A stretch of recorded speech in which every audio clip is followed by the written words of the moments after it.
역대 보수 정부 가운데 제대로 평가받지 못한 정부는 YS 문민정부라고 생각합니다. IMF를 초래했다는 그 과오 때문에 군의 정치 개입을 영구히 차단하고 하나회를 해체해서 민주주의 시대를 확실하게 문을 열었습니다. 금융 실명제, 공직자 재산 등록, 역사 바로 세우기 등 아주 과감한 개혁 조치들로 평가를 받고 있습니다. 박장범 후보자는 김영삼 정부의 이런 개혁 조치 때 아마 대학생이거나 막 KBS에 입사했던 시기로 보이는데요. 이런 획기적 개혁 조치에 대해서 당시 청년 학생 또는 신입 기자로서 어떤 심정이었습니까? 제가 94년도 2월에 입사했기 때문에 네. 예를 들어서 하나회 숙청이라든지 금융실명제, 대단한 역사바로 세우기. 개혁 조치라고 생각하고 있습니다. 네, 그때 가슴이 뛰지 않았어요? 네, 성공한 쿠데타는 처벌할 수 없다. 이런 말 들어보셨죠? 네. 언제 누가 한 말인지 기억하십니까? 예전에 검찰이 12.12 반란 사태에 대해서 처음에 내린 결론이었던 걸로 알고 있습니다. 네, 95년 7월 검찰이 성공한 내란에 의해서 새로운 헌정 질서가 창출되면 사법 심사의 대상이 되지 않는다. 공소권 없음, 불기소 처분을 했어요. 올바른 판단이었습니까?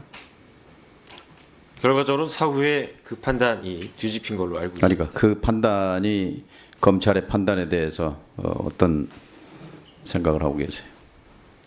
역사적으로 그 판단이 결과적으로는 잘못된 판단이었기에 잘못된 판단이죠. 다시 김영삼 대통령은 그 직후에 성공하든 실패하든 쿠데타는 쿠데타다 이렇게 규정하고 전두환 노태우 일당을 법정에 세워서 엄중하게 사형 선고를 포함해서 단죄했습니다. 2024년 올해 7월 31일 방통위는 이진숙, 김태규 방통위 구성원으로 MBC 박문진 이사 6명, KBS 이사 7명을 면접도 없이 심의 의결도 없이 추천했습니다. 근데 법원이 제동을 걸었어요. 올해 10월 18일 서울행정법원은 두 사람이 모여서 의결한 것은 위법하니 취소해야 한다. 두 사람의 의결만으로 내린 결정은 의결 정족수 요건을 충족하지 못한다. 절차적 하자가 있어 위법하다. 그리고 방통위가 이걸 항고했지만 기각당했습니다. 서울고등법원에 의해서. 앞으로 2심, 3심 대법원 판결이 이어질 것입니다. 그러니까 법원이 불법하다고 위법하다고 한 2인 구조의 방통위가 KBS 이사 7명을 선임하고 그 7명의 이사가 박장범 사장으로 교체했어요. 대통령이 임명 제청을 앞두고 있는데 바로 성공한 쿠데타는 처벌할 수 없다는 그 궤변이 올바로 뒤집힌 것처럼 성공하든 실패하든 쿠데타는 쿠데타다. 그러니까 성공하든 실패하든이란 말은 KBS 사장을 뽑든 안 뽑든 쿠데타는 쿠데타다. 두 사람이 내린 결정은 무효다. 무효는 무효다. 7인 KBS 이사가 박장범 사장을 뽑은 것은 결국 법원이 이제 최종 판결을 하면 KBS는 대혼란에 빠지게 될 겁니다. 물론 그 책임은 윤 대통령과 방통위에 있지요. 또 박 후보자도 희생자가 될 겁니다. 우리 정재권 이사님, 유일형 이사님, 김찬태 이사님, 이상효 이사님 네 분 지금 자리에 계시죠? 지금 그 박장범 사장 임명 제청 이사회 7명 이사회 의결에 대한 효력 정지 처분 그리고 박장범 사장 후보자에 대한 직무 집행 정지 가처분 신청을 내셨고 지난 13일 1차 신문이 있었죠. 우리 누가 답변하시겠습니까? 정재권 이사님. 그때 주장의 핵심 간단하게 요약해 주시기 바랍니다. 정 의원님께서 말씀하셨던 것처럼 2인 방통위 체제에서 내려진 결정은 방통위법에 위법한 내용이 있기 때문에 법원에 출석하셔서 법원에 출석하지는 않았습니다. 않았습니까? 법률 대리인이. 네, 변호사가 대리했습니다. 저 KBS 측 법률 대리인의 주장은 뭡니까? 제가 직접 듣지 못했기 때문이긴 합니다만 핵심은 2인 체제에서 내린 결정이 위법하지 않다. 지금 법률 대리 설명하고 있는 걸로 KBS 알고 측 있습니다. 대리인은 그 서면 변론서를 좀 늦춰달라 뭐 이렇게 얘기를 하고 있는 것 같고, 재판장은 국회 청문회가 끝나기 전에, 오늘 청문회 19일인데 오늘까지 이 서면 변론서를 좀 제출해라.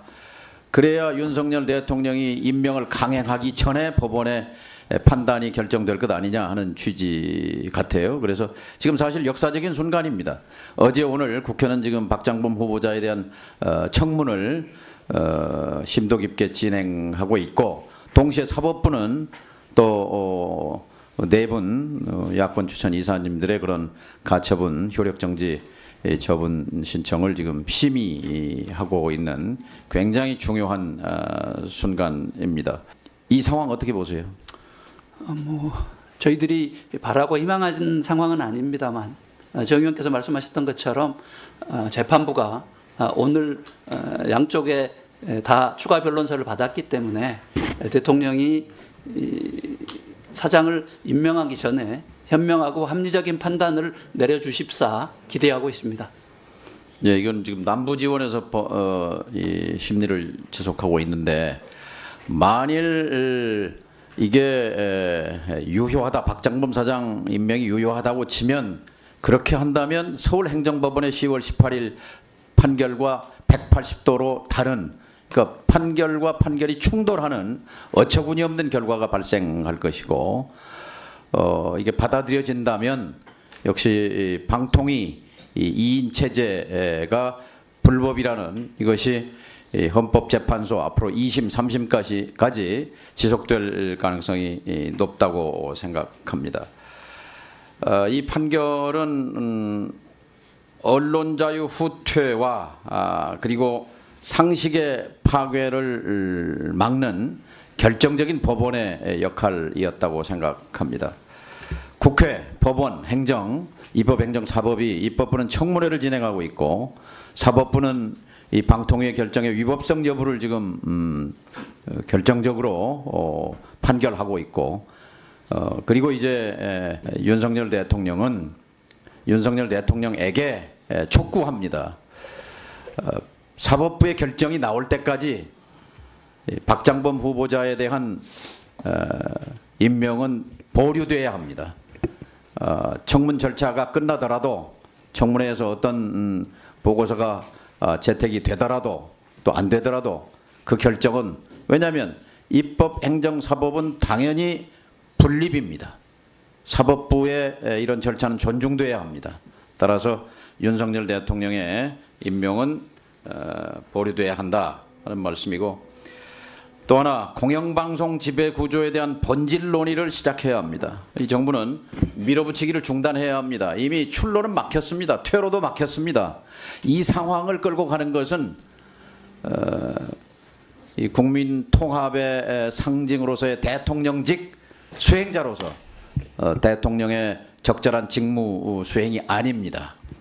국회는 거대 야당에 의해서 막혀 있고, 법원은 지금 2인 방통위가 내린 100가지가 넘는 결정에 대해서 위법성을 지금 가려내고 있는데, 여기서 계속해서 공영방송 장악 밀어붙이기는, 그것은 국민에게 불이익일 뿐만 아니라 불행한 일입니다. 이 같은 엄중한 상황 앞에 지금 박장범 후보자가 서 있다는 것을 명심하시고